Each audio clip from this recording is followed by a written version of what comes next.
1인 교회의 시작. 1. 1인 교회의 시작이라고 제목을 달았는데 이것은 일종의 골방교회라고 저자는 말하고 싶습니다. 저자는 천국으로 가는 좁은 길의 시작에서부터 끝까지 홀로 그 길을 걸었습니다. 단 한 번도 천국으로 가는 좁은 길을 걷는 과정 속에서 그 어떠한 교회의 도움도 받은 적이 없고 그 누구에게도 성경을 배운 적이 없습니다. 그리고 하나님께서는 저자를 직접 가르치시겠다고 하셨고 저자는 오로지 여호와 하나님의 가르침에 순종하였습니다. 지금 이 영상을 만들고 있는 와중에도 하나님께서는 일상 속에서 저자를 계속적으로 가르치시고 계십니다. 저자가 이 영상을 만드는 이유는 바로 하나님께서 저자에게 가르쳐 주시고 계시는 깨달음을 여러분과 공유하기 위함입니다. 지금의 현실과 앞으로 다가올 미래의 세상을 상상해 보십시오. 지금의 현실은 사람이 사람으로서, 인간이 인간으로서, 도덕과 양심과 상식이 완전히 무너져 내린 시대가 되었습니다. 소금이 소금으로서의 짠맛을 잃으면 소금으로서의 역할을 하지 못하기 때문에 버려지게 되듯이 사람도 인간도 사람으로서 인간으로서의 역할을 잃으면 결국에는 요한계시록에 의해서 버려지게 되는 것입니다. 우리 사람들이 하나님을 잃어버리면 우리 사람을 창조하신 주인을 잃어버리는 것이고 창조주 하나님을 잃어버린 우리 사람들은 영적으로 아무런 의미가 없는 존재가 되어버리는 것입니다. 이러한 위급한 시기에 우리 사람들은 전지전능하신 여호와 하나님을 잃어버리지 않아야 하고 더욱더 하나님을 찾고 더욱더 하나님께 가까이 다가가야 합니다. 저자는 천국으로 가는 좁은 길을 걸으면서 골방에서 홀로 하나님께 기도를 드렸습니다. 골방에서 기도를 드린 이유는 예수님께서 그렇게 하라고 하셨기 때문에 그렇게 한 것입니다. 마태복음 6장 6절. 그러나 너는 기도할 때 내 골방에 들어가 방문을 닫고 은밀히 계신 내 아버지께 기도하라. 그러면 은밀히 보시는 내 아버지께서 너에게 드러나게 갚아주시리라. 진정한 그리스도인은 무조건 우리의 영원한 선생님이신 주 예수님의 말씀에 따라야 하는 것입니다. 내 뜻대로 해서는 절대로 성화가 될 수 없고 오직 주 예수님의 말씀에 따라야만 완전한 성화에 도달할 수 있는 것입니다. 좁은 길을 걸으면서 주 예수님의 말씀을 따르지 않고 사이비 목사의 말을 따르게 되면 천국으로 가는 좁은 길에서 실족하거나 전혀 다른 이상한 길로 가게 됩니다. 왜냐하면 여러분을 가르치는 그 사이비 목사도 천국으로 가는 좁은 길이 어떤 길인지 본인도 모르기 때문에 천국으로 가는 좁은 길이 어떤 길인지 모르는 영적인 소경이 길을 인도하는 것을 따르게 되면 비록 내가 영적인 소경이 아니라고 하더라도 영적으로는 소경과 같은 처지가 되는 것입니다. 마태복음 15장 13절 14절. 주께서 대답하여 말씀하시기를 하늘에 계신 나의 아버지께서 심지 않으신 모든 초목은 뽑힐 것이라. 내버려 두라. 그들은 소경이 되어 소경을 인도하는 자들이라. 소경이 소경을 인도하면 둘 다 구덩이에 빠지리라고 하시더라.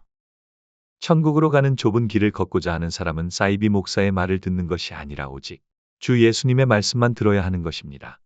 나에게 말하고 가르치는 사이비 목사가 하나님께서 심으신 초목인지 아니면 심지 않으신 초목인지 천국으로 가는 좁은 길에 대해서 모르는 나는 정확하게 분별할 수가 없습니다. 그리고 나에게 가르치고 있는 사이비 목사가 영적인 소경인지 아닌지 성경의 진리를 잘 모르는 나는 정확하게 분별할 수 없습니다.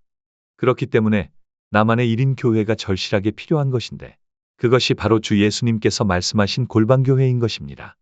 골방교회는 나와 하나님만 존재하는 다이렉트 교회입니다. 골방교회는 주 예수께서 만들어주신 나만의 교회입니다. 골방교회는 라오디게아 교회처럼 영적인 미혹도 없고 부패하지도 않은 나의 순수한 교회입니다. 그리고 앞으로는 부패한 라오디게아 교회의 시대가 종료되고 1인 교회인 골방교회가 시작되는 것입니다. 골방교회는 이 세상에서 가장 안전하고 영적으로 가장 확실한 나만의 교회인 것입니다. 저자도 나만의 골방교회에서 천국으로 가는 좁은 길을 걸었고 결국에는 완전히 통과했습니다. 여러분도 그렇게 해보세요. 아니, 그렇게 해야만 합니다. 나만의 골방교회가 현실에서나 영적으로나 정말 정확하게 맞는 것입니다. 성경은 농사의 절기를 기반으로 진행이 됩니다. 이른 비가 내리고 씨앗이 심겨지면 그 씨앗이 자라서 곡식을 맺고 맺혀진 곡식은 늦은 비를 통해 무르익어서 알곡이 되어 추수가 되어 천국의 곳간으로 들어가게 되는 이치가 바로 성경의 절기인 것입니다. 마태복음 13장 30절. 추수 때까지 둘 다 함께 자라도록 두었다가 추수 때 내가 추수꾼들에게 말하여 먼저 독보리들을 모아서 불사르기 위하여 단으로 묶고 곡식은 내 곳간으로 모아들이게 하리라. 성경의 지금은 알곡이 무르익을 준비가 된 대추수의 가을절기에 서막을 열기 위해서 준비되고 있는 시기입니다. 다시 말하면 성경의 여름절기는 서서히 종료되고 있다는 것입니다. 성경의 여름절기는 교회의 시대를 말하는 것입니다. 초대교회에서 7번째 마지막 라오디게아 교회까지의 교회 시대가 바로 성경의 여름절기인 것입니다. 농작물이 여름에 무성하게 자라나는 것처럼 성경의 여름절기인 교회 시대를 통해서 전 세계적으로 수많은 기독교인들이 만들어졌고, 이제는 성경의 가을절기로 접어들면서 하나님의 대추수가 일어나려고 준비하는 시기입니다. 교회의 시대는 라오디게아 교회를 마지막 끝으로 교회의 시대가 막을 내리게 되는 것입니다. 지금까지의 개념의 교회의 시대가 끝이 난다는 것은 다른 새로운 개념의 교회가 시작하게 된다는 것을 뜻하는 것입니다. 성경은 알파와 오메가의 무한대와 같이 어떤 것이 끝이 나면 다른 새로운 것이 시작되는 것처럼 성경에서의 끝은 또 다른 시작이 되는 것이고, 성경에서의 시작은 또 다른 끝이 되는 것입니다. 라오디게아 교회를 끝으로 기존의 교회의 시대가 끝이 나면 새로운 개념의 교회가 시작되는 것인데, 그것이 바로 저자가 지금 말하고 있는 1인 교회 골방교회인 것입니다. 골방교회가 시작되어야 하는 영적인 이유는 바로 영적 대추수와 깊은 연관성이 있는 것입니다. 성경은 농사의 절기와 같다고 했는데, 이쯤에서 농사가 어떤 것인지 잘 이해할 필요성이 생기게 되는 것입니다. 봄에 씨앗을 심고 씨앗이 싹을 틔우면 싹은 곡식을 맺기 위해서 열심히 자라게 됩니다. 열심히 자라게 된다는 것은 여름절기에 해당하는 것으로서 작은 씨앗의 싹이 하나의 큰 식물로 자라게 되는 것입니다. 하나의 큰 식물로 자라게 된 작물은 궁극의 수많은 곡식을 맺게 되는데, 수많이 맺힌 곡식들은 각각 알곡이 되기 위해서 스스로 무르익어야 하는 것입니다. 요한계시록 3장을 보면 초대교회에서 시작해서 7번째 마지막 라오디게아 교회까지 기록되어 있는데, 이것이 바로 농사의 절기와 같은 것입니다. 초대교회는 봄에 씨앗을 심는 것과 같은 것이고, 초대교회를 시작으로 라오디게아 교회까지는 농사의 여름절기로서 씨앗이 싹을 틔우고 무럭무럭 자라나는 것과 같이 교회의 시대를 통하여 수많은 곡식을 만드는 것이며, 이렇게 만들어진 수많은 곡식은 가을절기에 스스로 알곡이 되기 위하여 스스로 무르익어서 추수되는 성경 진리의 이치인 것입니다. 스스로 무르익는다는 것은 스스로 천국으로 가는 좁은 길을 홀로 골방교회에서 걷는 것을 의미하는 것입니다. 천국으로 가는 좁은 길을 현실에서 실제로 걷고 완주하지 않으면 천국의 곳간에 들어갈 수 없습니다. 마태복음 7장 13절 14절. 너희는 좁은 문으로 들어가라. 이는 멸망으로 인도하는 문은 넓고 그 길이 광대하여 그리로 들어가는 사람이 많으나, 생명으로 인도하는 문은 좁고 그 길이 협소하여 그것을 찾는 자가 적음이니라. 가을을 지나 겨울이 오게 되면 농사의 절기는 모두 끝이 나고 농사의 모든 과정은 완전히 마감되는 것입니다. 농사의 절기와 성경의 절기가 거의 동일하다고 했듯이 성경의 요한계시록은 농사의 겨울절기와 같은 것입니다. 그리고 성경의 겨울절기인 요한계시록의 때가 오게 되면 모든 곡식은 모두 소멸되게 되는 것입니다. 여기서 말하는 곡식은 알곡을 말하는 것이 아니고 알곡으로 무르익지 못한 쭉정이 곡식을 말하는 것입니다. 영적 추수의 때에 알곡으로 무르익은 곡식은 추수를 통해 천국의 곡식 창고에 들어가게 되는 것이고, 알곡으로 무르익지 못한 쭉정이 곡식은 요한계시록의 때의 땅에 버려지게 되어 소멸되는 것입니다. 소금이 소금으로서의 짠맛을 잃어버리면 버려지는 것과 같이 곡식이 알곡으로 무르익지 않으면 곡식으로의 기능을 할 수 없기 때문에, 짠맛을 잃은 소금과 같이 곡식으로의 기능을 상실하였기 때문에 가을에 추수되지 못하고 땅에서 소멸되는 것입니다.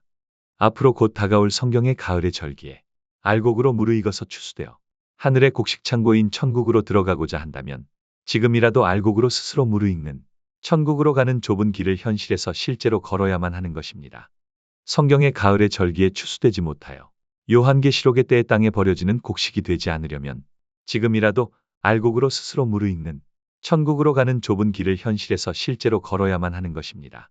현실에서 실제로 천국으로 가는 길을 가는 방법은 바로 나만의 골방교회에서 영적으로 스스로 무르익는 좁은 길을 걸어야만 하는 것입니다. 천국으로 가는 좁은 길은 나 이외에 어느 누구도 대신 걸어줄 수 없는 길입니다. 천국으로 가는 좁은 길은 어떤 교회도 목사도 장로도 권사도 집사도 어떤 성도도 절대로 나 대신 걸어줄 수 없는 길입니다. 저자의 지금의 말은 기독교인에게만 해당하는 것이 아니고 천국으로 가는 좁은 길을 통과하지 못한 모든 사람들에게 해당하는 것입니다. 즉, 목사도 장로도 권사도 집사도 다른 어떤 성도뿐만 아니라 인간이라는, 사람이라는 호칭을 가지고 있는 모든 인류에게 동일하게 적용되는 것입니다. 왜냐하면 내가 지금 현실에서 입고 있는 인간 세상의 사회적인 지위의 옷을 모두 벗어버리면 나는 그저 하나의 인간이자 사람일 뿐이기 때문입니다. 저자가 지금 말하고 있는 나만의 골방교회는 내가 인간이라는, 내가 사람이라는 호칭을 가지고 있는 존재라면 반드시 스스로 만들어서 가지고 있어야 하는 것입니다. 저자가 항상 강조하지만 가장 작은 것이 없으면 가장 큰 것도 존재할 수 없습니다. 가장 작은 나만의 골방교회가 없으면 가장 큰 교회도 영적으로 존재할 수 없는 것입니다. 현실적으로 교회라는 건물이 물리적으로는 존재할지 모르지만 영적으로는 교회라는 건물이 존재하지 않는 것입니다. 그런데 가장 작은 것이 없는데 가장 큰 것이 존재한다는 것은 알맹이가 없는 속이 빈 껍데기인 것입니다. 그리고 저자의 실제 경험상 천국으로 가는 좁은 길을 걷는 데 있어서 현실의 교회라는 물리적인 건물이 필수적으로 필요한 것이 아니고 내 마음의 가장 작은 영적인 성전인 나만의 골방교회만으로도 충분하고 오히려 더 굉장히 효과적입니다. 다시 말하면 내가 천국으로 가는 좁은 길을 걷고 완주하는 데 있어서 누구든지 나만의 골방교회만 있으면 충분하게 천국으로 가는 좁은 길을 걸을 수 있다는 것입니다. 저자의 이러한 주장이 영적으로 아주 정확하다는 것을 입증하는 것이 바로 저자의 책 늦은 비 성령을 받으라인 것입니다. 저자는 저자만의 골방교회에서 지금의 저자로 영적으로 새롭게 태어났습니다. 저자는 저자만의 골방교회에서 저자 홀로 여호와 하나님께 예배드리고 찬송하고 기도하고 묵상하고 감사드렸습니다. 나만의 골방교회에는 나와 여호와 하나님만 존재하고 다른 어떠한 사이비 이단의 인간도 존재할 수 없기 때문에 나의 기도는 하나님께 직접적으로 연결될 수 있는 것입니다. 그래서 하나님의 독생자이신 예수 그리스도께서 우리 사람들에게 골방에서 기도하라고 하시는 것입니다. 나만의 골방교회에는 내가 하나님과 직접 연결될 수 있기 때문에 내가 스스로 알곡으로 무르익을 수 있는 것입니다. 내가 스스로 알곡이 된다는 것은 내가 스스로 하나님의 진정한 자녀가 되는 것입니다. 내가 하나님의 진정한 자녀가 된다는 것은 하나님과 나의 관계에서 직접적으로 형성되는 것입니다. 절대로 현실의 물리적인 교회라는 건물에서 실현되는 것이 아닙니다. 요한계시록 3장 14절 22절 라오디게아인들의 교회의 천사에게 편지하라. 아멘이시오 신실하고 진실한 증인이시며 하나님의 창조를 시작하신 분이 이 일들을 말씀하시느니라. 내가 내 행위를 아노니 내가 차지도 아니하고 덥지도 아니하도다. 나는 내가 차든지 덥든지 하기를 원하노라. 내가 그처럼 미지근하여 차지도 아니하고 덥지도 아니하기 때문에 내가 너를 내 입에서 토해내겠노라. 내가 말하기를 나는 부자며 부여하고 아무것도 부족한 것이 없다고 하지만 너는 비참하고 가련하며 가난하고 눈멀고 헐벗은 것을 알지 못하는도다. 내가 너에게 권고하노니 내게서 불로 단련된 금을 사서 부여하게 되고 흰옷을 사서 입음으로 너의 벌거벗은 수치를 드러내지 않게 하며 또 안약을 내 눈에 발라보게 하라. 내가 사랑하는 자마다 책망하고 징계하노니 그러므로 열심을 내고 회개하라. 보라, 내가 문 앞에 서서 두드리노라. 누구든지 내 음성을 듣고 그 문을 열면 내가 그에게로 들어가서 그와 함께 먹으며 그도 나와 함께 먹으리라. 이기는 자에게는 내가 내 보좌와 나와 함께 앉을 자격을 주리니 이는 내가 이겨서 내 아버지와 함께 그의 보좌에 앉은 것과 같으리라. 귀 있는 자는 성령께서 교회들에게 말씀하시는 것을 들을지어다. 하나님의 성전인 교회에는 반드시 성령께서 함께 계셔야 하는데 현실의 라오디게아 교회는 인간만 있을 뿐 성령 없는 빈 껍데기 교회인 것입니다. 예수님께 오직 책망만 받는 교회가 바로 현대의 라오디게아 교회인 것입니다. 책망만 받는다는 것은 예수님께서 보시기에 칭찬할 것이 단 하나도 없다는 것을 뜻하는 것입니다. 이러한 성령의 역사함이 없는 라오디게아 교회인 현대교회를 다닌다는 것은 성령 없는 교회에서 성령을 찾으려고 열심을 내는 아주 어리석은 것입니다. 성령이 없는 교회에서 성령을 찾는다는 것은 빈 광산에서 보석을 찾으려고 구슬땀을 흘리면서 계속해서 허무한 삽질만 하는 것과 같은 이치입니다. 그러나 나만의 골방교회에는 반드시 성령께서 함께 하십니다. 가장 작은 나만의 골방교회에 가장 작은 성령의 씨앗이 마치 바람처럼 불어오는 것입니다. 여호와 하나님께서는 가장 큰 것을 좋아하시는 분이 아니시고 반대로 가장 작은 것을 소중하게 생각하시는 분이십니다. 나라는 가장 작은 골방교회를 가장 큰 라오디게아 교회인 현대교회보다 더 소중하게 생각하시는 분이 바로 전지전능하신 여호와 하나님이신 것입니다. 골방교회는 단점보다는 장점이 월등하게 많은 교회인 반면 라오디게아 교회인 현대교회는 장점보다는 단점이 월등하게 많은 교회입니다. 이제는 나만의 골방교회의 시대가 열린 것이고 나만의 골방교회에서만 천국으로 가는 좁은 길을 걷는 것이 가능해지는 것입니다. 천국으로 가는 좁은 길은 나만의 골방교회에서 내가 홀로 걷는 나만이 걸을 수 있는 전지전능하신 여호와 하나님께서 나에게 주시는 축복과 은혜의 길인 것입니다. 어떤 사이비 목사가 말하길 교회에 나와서 여러 성도들과 교제를 나누고 서로 사랑하며 각자가 봉사하는 경험을 하지 않으면 성화의 참 경험도 할 수 없는 것입니다. 그리고 혼자서 골방에 들어가서 기도하고 성경을 본다고 해서 성화되는 것이 아니에요. 교회를 섬기면서 목사가 가르치는 성경의 진리를 내가 잘 붙잡고 가야만이 성화가 될 수 있는 것이에요. 라고 했습니다.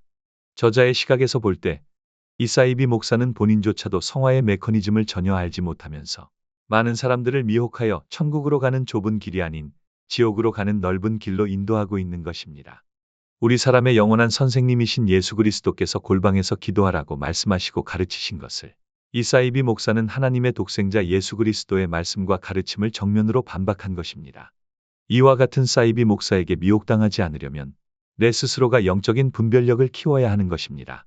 교회라고 해서 무조건 좋은 것이 아니고 목사라고 해서 무조건 좋은 것이 아니라는 것입니다. 교회는 교회일 뿐이고 목사는 목사일 뿐이며 나는 나인 것입니다. 나는 나인 것과 같이 나만의 골방교회에서 내가 하나님의 영이신 성령님을 통해서 전지전능하신 여호와 하나님과 직접 연결되는 것입니다. 이것이 바로 진정한 성화의 길인 것입니다. 여러분은 사이비 목사의 말이 맞고 옳다고 생각하십니까? 물론 완전히 틀린 말은 아닙니다만 그렇다고 해서 영적으로 완전히 맞는 말이라고 할 수도 없습니다. 자신의 교회와 자신이 소속된 교단의 물리적 확장을 위한 사심이 이사이비 목사의 마음에 완전히 존재하지 않는다고 보여지나요? 저자는 그렇지 않다고 보여집니다. 여러분의 생각은 어떠신가요? 이제는 나만의 골방교회 시대입니다. 나만의 골방교회에서 나와 하나님만의 교제를 시작하세요. 라오디게아 교회인 현대교회는 영적으로 이제 별 의미 없습니다. 오히려 내가 스스로 알고기 되는 것에 방해만 될 수 있습니다. 어떻게요? 성경의 진리를 잘못 가르침으로 인해서. 이번 방송은 여기까지 하겠습니다. 감사합니다.